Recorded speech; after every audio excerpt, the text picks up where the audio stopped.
All right, let's dive right in. Today, we're tackling a huge, and I mean huge, shift happening in the business world. We're going to get to the bottom of a really fundamental question. What is a company even for anymore? Seriously, have you ever really thought about this? I mean, is a company's only job to make as much money as possible for its shareholders? Or is there something more to it? This one question, right here, is at the very heart of everything we're about to unpack. Well, it turns out the answer is a resounding yes. It's all about moving beyond that traditional bottom line. The whole game is changing, and you're seeing the most innovative companies starting to play by a completely new set of rules. And this new game has a name: corporate social responsibility, or CSR for short. And you've got to pay attention to the wording here. This is not just about writing a check to charity once a year. It's a core business approach, meaning it's baked into how the company runs, and it's all about benefiting all stakeholders. We're talking employees, customers, the local community, the environment, not just the investors. You know, a really simple way to wrap your head around this whole thing is a concept called the triple bottom line. Honestly, if you only remember one thing from this whole section, make it this phrase. It's pretty much the blueprint for any modern responsible business. So, what are these three bottom lines? Well, they're often called the three Ps. First, people. Are you treating your employees and the communities you operate in fairly?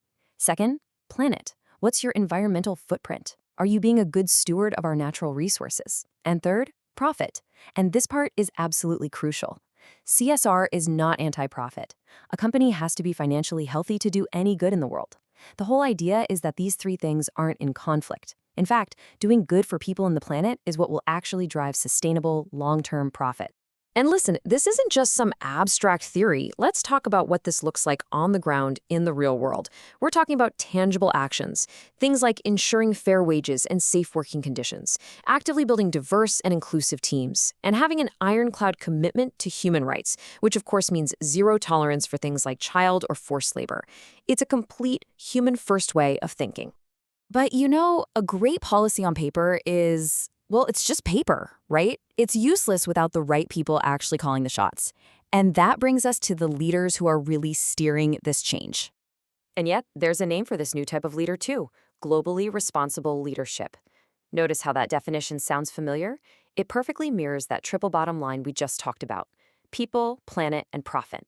It's all about making decisions with all three in mind, weaving ethics and integrity right into the DNA of the business strategy.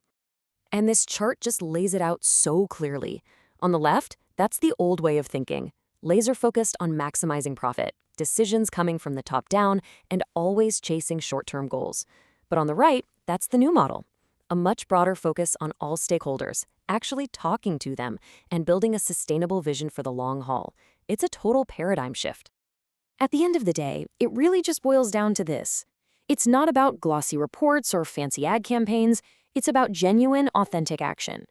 Are these leaders actually living these values in the tough decisions they have to make every single day? That's what really separates the talkers from the walkers. Okay, so we've got responsible companies and responsible leaders. But they don't operate in a bubble, right? They're part of a much bigger system. So let's zoom out a bit and look at the global rules for good. And this is just so important to get. Think about it. The biggest challenges we're facing, like climate change or global inequality, they're way too big for any one company to solve by itself. No way. Real, lasting change has to come from partnership and collaboration. So who are these partners? Well, you've got critical players like nonprofits, the ones doing the essential work on the ground. You have governments who set the policies and laws. And you even have other businesses. When these different groups team up, they can create a really powerful force for collective action.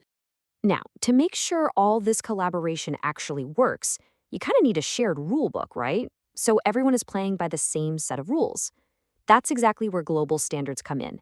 They create a common language and a clear set of expectations for what being a responsible business actually means, no matter where you are in the world.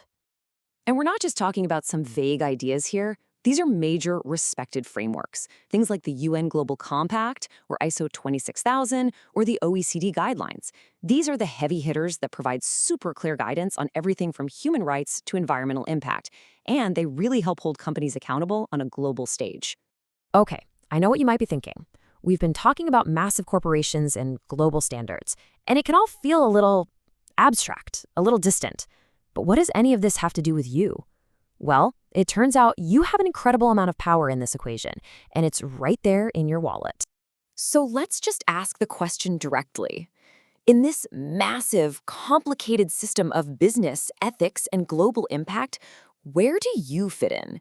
Because you're not just a spectator here, you're actually an active player, and you have way more influence than you might think. It all starts with one person, one choice, one purchase. It might feel small, maybe even insignificant in the moment, but every single one of those choices sends a message. And those messages start to add up, creating a ripple effect that can, and does, lead to real systemic change. So, how do you start making those ripples? It's really about becoming a more conscious consumer.